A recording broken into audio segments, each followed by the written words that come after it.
Okay, my name is Purity Upson.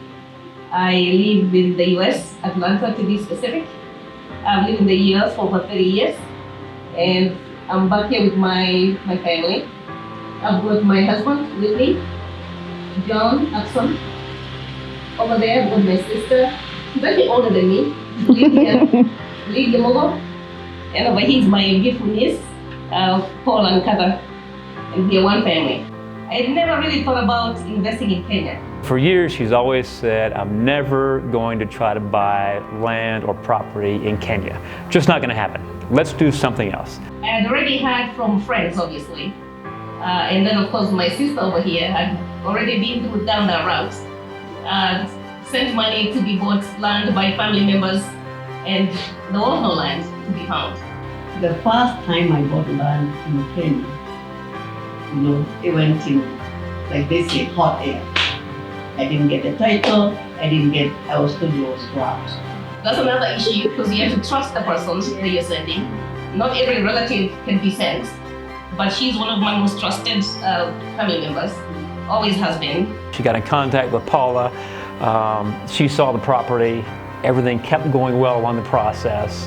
And at every stage, I kept thinking something's going to go wrong here or there, just like you said. Of course, I quizzed her for days about this. Are you sure? What do you want to do? Who are you trusting? These things.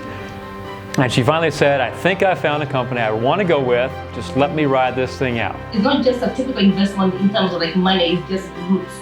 And that's why, at least to me, coming to Kenya is very important to have investment here, because we can come here, have a family home, holiday home, or just leave it for my children and grandkids. When she called and said, first we were going to do Naivasha, and then whatever company didn't come through.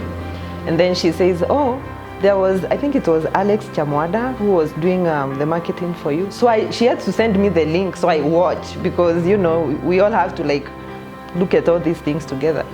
So I also called Lynn. I dragged my husband along.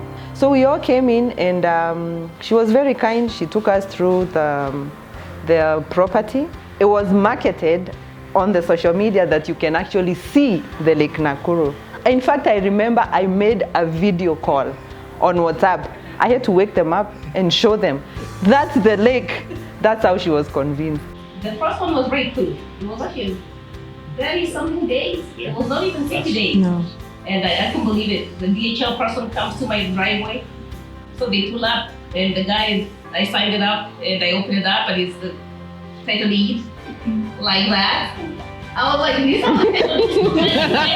I have never seen a title deed. So this was my first actual possession of land.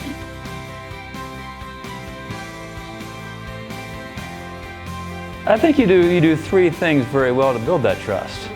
And you've talked about it extensively, but the communication is huge. The other thing is you act. I mean, what you say you do. And then the last thing was you tell the truth.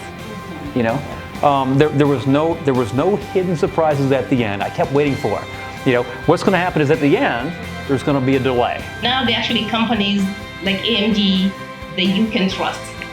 I was also shaky at the beginning, but I have close to 10 title deeds to show for it. This whole process has made me feel good that now we have a presence here in Kenya. You helped me stand against the doubters in the US to show them this is really true. What we knew in our hearts actually became true here through you. So that was a great thing to happen.